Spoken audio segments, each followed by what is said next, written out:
Buenos días, señoras y señores. Damos inicio al segundo día del Encuentro Logístico en el marco de PERUMIN 32 Convención Minera, saludando la presencia de las autoridades de Arequipa, representantes de instituciones y asociaciones, invitados especiales y, por supuesto, a los señores de la prensa.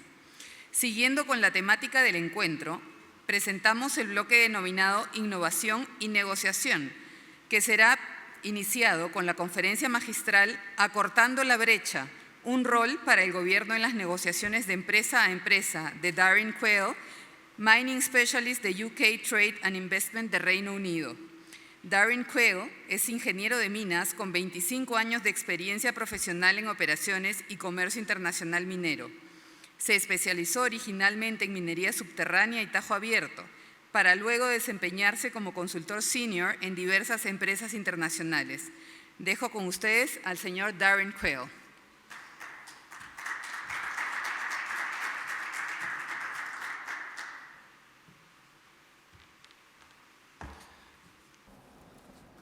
Good morning, ladies and gentlemen. Thank you very much for inviting me here today.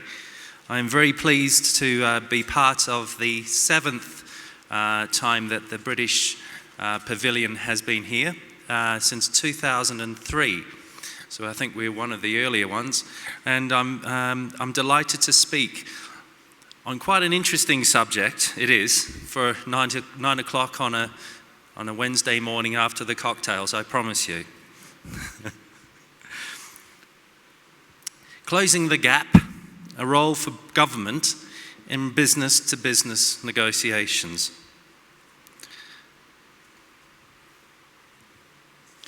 Well, there are some, maybe many, who say a government shouldn't have a role in business-to-business negotiations. It's a bit like having an argument with your wife or your husband. You don't need a third person to interfere. So it's a very difficult talk to speak on, but it's my contention that the government can add significant value, significant business to, significant performance to a business-to-business negotiation process, particularly in Latin America and Peru. So it's a rather different view. And I'd like to speak today in the context of the government of the United Kingdom. I can only speak in that regard, but I appreciate that other governments around the world will probably have a similar point of view. I'd like to focus on 4 areas in which the British government can assist the negotiation process. Firstly, and this is quite important because of the current commodity issues and the need for finance, I'd like to speak about UK loans direct to the buyer for products and services. These loans aren't necessarily small either. In fact, it's a matter of public record that last year, UK Export Finance delivered a letter to Minister Williams from Chile for $1 billion for Codelco.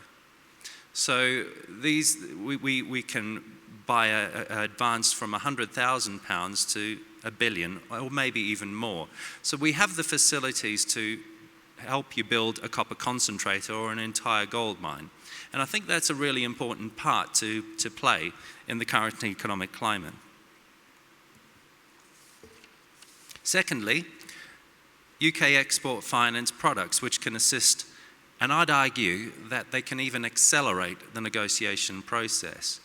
Yesterday at the convention, we heard a presentation which described generally the average this year is that it takes 30 years from discovery to production. 30 years. That's an enormous cost and delay. And we are actively trying to work at means of shortening that period. How can we assist in this? What is the British government's role? How can we bring technology and other services that can actually accelerate from discovery to production? Thirdly, I would like to detail some of the framework for good business the United Kingdom government has put in place. And it's what the UK businesses operate under. And for example, in Peru, I can name a number of companies that abide by the frameworks that we've set. And lastly, and certainly not least, I'd like to talk about how an integrated government business support team can assist. But let's tackle the first 2 points of UK export finance direct loans and their other business products at once, because they're quite important in the current commodity climate. UK export finance is the United Kingdom's export credit agency. You may know it by the acronym ECA. In simple terms, UK export finance supports the export of goods and services from the United Kingdom by removing the payment risk associated with the export contract. UK export finance can assist overseas buyers who require loans to finance the purchase of supplies of goods and services from exporters. They can support up to 85% of the contract value, and depending on the type of support, can potentially provide a guarantee of 100% of the loan, completely de-risking it, or almost entirely de-risking it. It can also lend directly. Now that's interesting, that's a new product. You don't have to have a syndicated bank. UK Export Finance can provide a direct loan to the buyer. And those loans are normally repaid between 2 and 10 years, in addition to the time of construction. So for example, if the construction takes 6 years, you then have a further 10 years to pay off the loan. Certain types of transactions, as I mentioned, can attract a longer period. Another point of differentiation, a point of difference for UK export finance, is it only requires a minimum of 20% UK content. 80% can come from other sources. And of course, we would encourage you to use as much UK content as you can, and we would also encourage you to use UK trade investment to help you find that. But nevertheless, our criteria is very low compared to other countries. Lastly, we don't necessarily have to lend the money in Great Britain pounds. We can also lend it in euros, US dollars, and other currencies. So our intention is to be as flexible and as agile and as integrated as possible.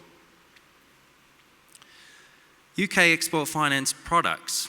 This basically helps the stability of the contract and reduces the financial risks involved between the buyer and the seller, so the mining company and the UK exporter. There are 4 main products. The first is export insurance.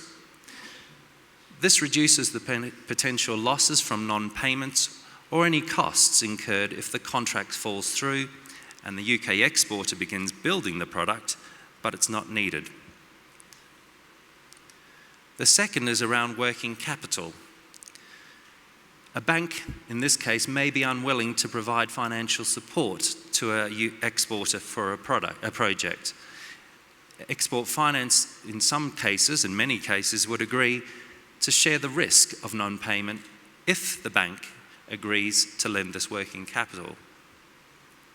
The third is bond insurance, and this is for a bond that is already in place for a contract between the exporter and the buyer, and it can cover what they call unfair calling or even fair calling for certain political risk.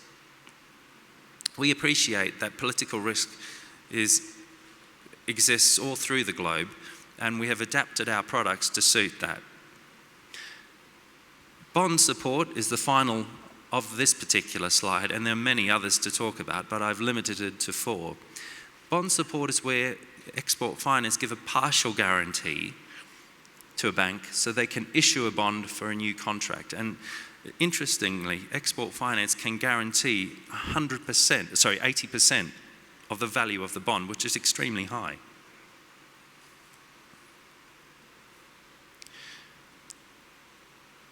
This is a quick slide. I appreciate it's probably difficult to see. Number one, after a cocktail that probably ended at about 2 o'clock this morning, and secondly, because of the size. But for those people who want to download it, it's just a pictorial view of the process by which the exporter and the buyer interact, and also how export finance and the banks put together the package.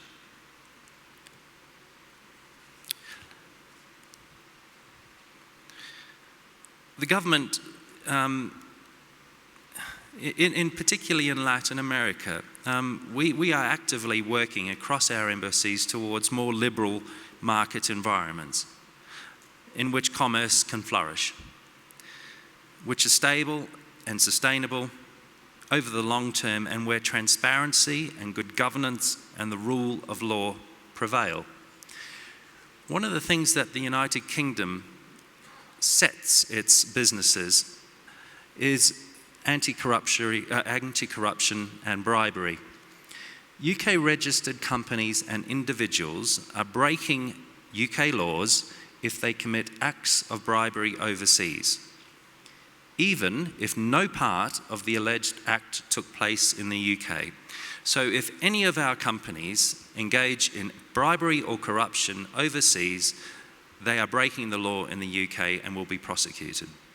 That's a really interesting part. We want more than ever to help British companies succeed, and to do so in a way that is consistent with our values. And I think that's good news for mining companies and the mining supply chain who buy British. We are especially pleased to support Peru's bid in an accession to the Extractive Industries Transparency Initiative back in 2012. And we genuinely look forward to accompanying Peru in its validation process next year. We also are a firm believer in the United Nations Guiding Principles on Business and Human Rights, and as well as the voluntary principles on human rights and security. In fact, we've got toolkits that we encourage, and in fact we insist that our British companies read and abide by when they engage overseas. Furthermore, we have the OECD guidelines for multinational enterprises, the due diligence guidance, the national complaints process, as well as the ICMM framework. All these ensure that British companies are good for business.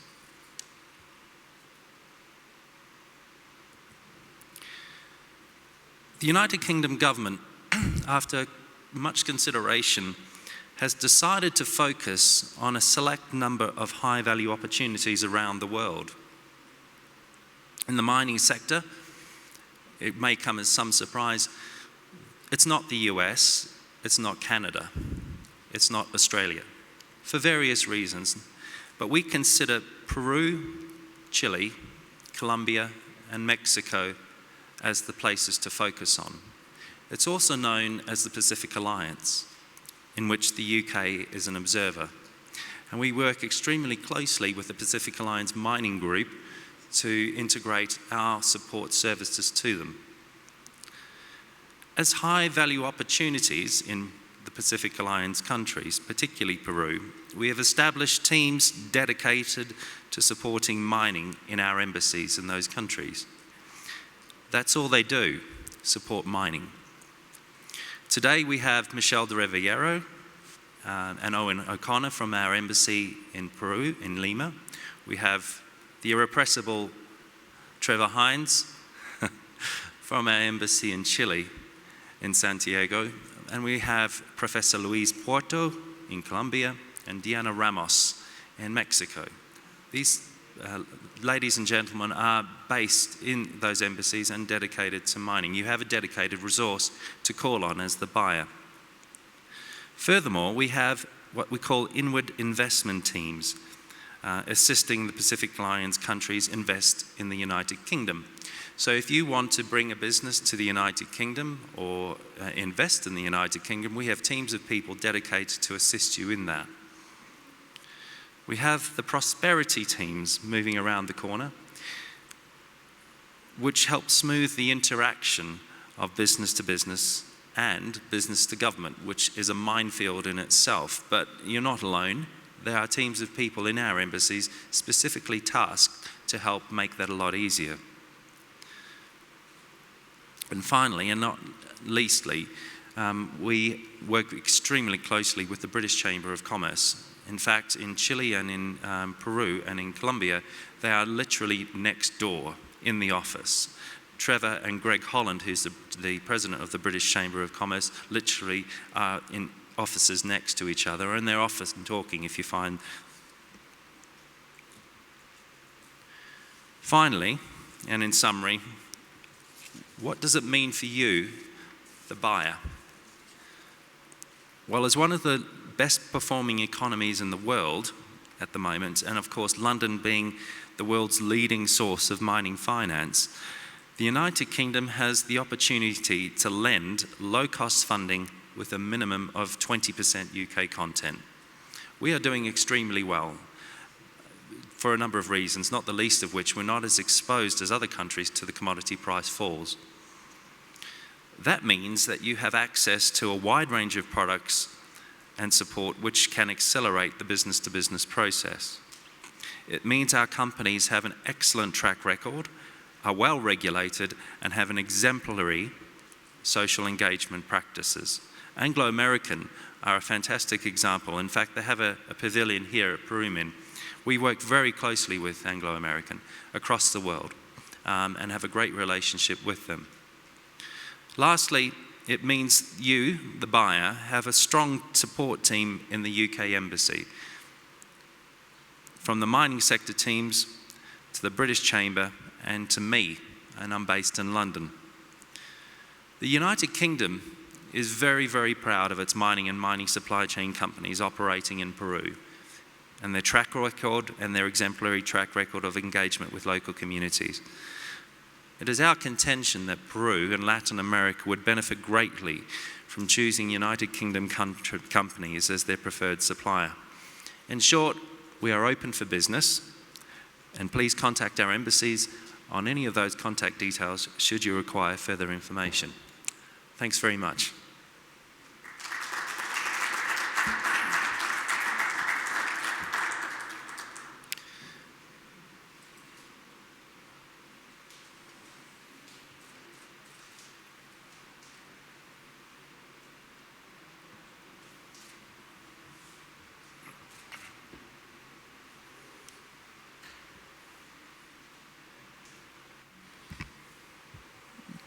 Gracias, Darryn. Dado la puntualidad de Darryn y de lo preciso de su información y lo valioso, abrimos una pequeña ronda de preguntas. Son 3 preguntas.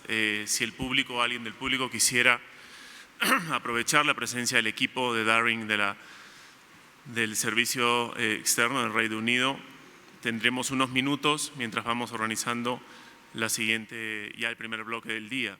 Creo que es una oportunidad muy interesante. No sé si alguien del público tuviera una pregunta. Nos hace saber. Además está el modo de traducción. No se preocupen. A Darryn se le acaba de otorgar uno, así que si alguien tiene alguna pregunta del público, si no le preguntaría. Sí, José, adelante. Sí, una pregunta, tal como el señor Quayle mencionó, varias embajadas o varios otros países también fomentan a su industria y los servicios en apoyo y en búsqueda de negocios. ¿En qué piensa que está centrada la mayor fortaleza de estos esquemas que ofrece el Reino Unido? ¿Es en el financiamiento? ¿Es el hecho que Londres es la capital financiera del mundo? ¿Eso podría ser una fortaleza especial de lo que ofrece el Reino Unido?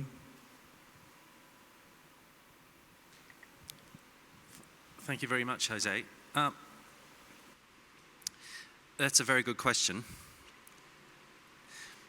and a difficult one to answer. The United Kingdom is very experienced in mining. In fact, arguably, it used to lead the world about 30 years ago in the mining industry. And we had a discussion this morning about your old relationships with British mining supply chain companies in the 1980s. But of all those opportunities that you have to work with British companies, I would say if I could choose two, I would say it was the know-how and innovation that British companies bring to mining and the challenges that are experienced. I think that's probably the most important part, particularly in these challenging times of low grade. The ore is getting harder, it's getting deeper. We have increased social community interaction with our mines. We have issues with energy and water. And I think British companies have an extensive experience in those challenges. But also surrounding that is the opportunity to supply educated finance, tailored for the mining industry. I think that's another very important part. So it's a package. We lent last year the most international mining finance of any country in the world. And the reason we have that title is because our financial services know what they're doing in the mining sector. I hope I've answered that question, but I think it's a package of the know-how and innovation and then the surrounding finance that pulls a very interesting prospect together. Thank you. Darryn, yo tengo una.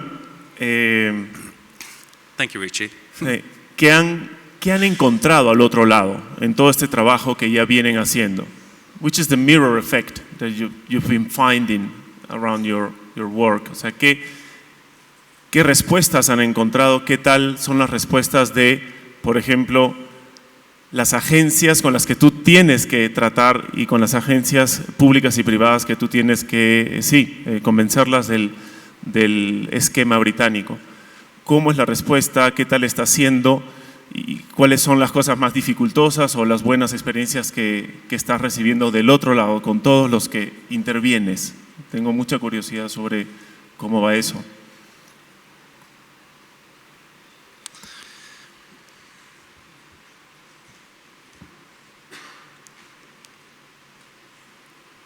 A lot of the challenge is convincing the British government it has a mining sector.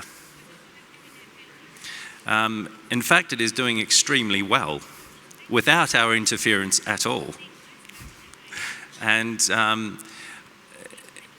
the High Value Opportunity Program that Trevor and Michelle and our teams around the embassies in Latin America work on was specifically designed to support the mining sector and this renaissance or this re-emergence of the United Kingdom mining sector. In 1984, there was significant strife in the United Kingdom in coal, and that meant a lot of our coal mines closed. And it is my thoughts that the government thought that with the coal mines closing, the mining industry no longer existed. What we've found in the last 2 years, since we've really focused on supporting mining, is that they stopped supporting the United Kingdom and started exporting. A couple of really good examples of the Weir Group, who now supply most of the world's pumps, well, a lot of the world's pumps, the Warman pumps and so forth, JCB, and many others. So it's more of an internal challenge than anything. And in the last 2 years, we've had a transformation in the way that the British government responds to mining. Actually, it's probably not the answer you were expecting, but it's more of an internal one. And you know, we had the Chancellor, George Osborne, speaking on mining last week. The Prime Minister's getting involved in mining-related projects, and we've got Ministers of Foreign Affairs and State who are now actively speaking. Hugo Swire is a Minister of State for Foreign Affairs, for the Foreign Office, and he is giving the keynote presentation at the London Metal Exchange Week on the 12th of October. That is completely different to the last 5 years, and it's a very welcome return for the British government into the mining sector, which has done extremely well without us. My hope is that we can support it. rather than interfere and put bureaucracy. And that's the challenge. Gracias.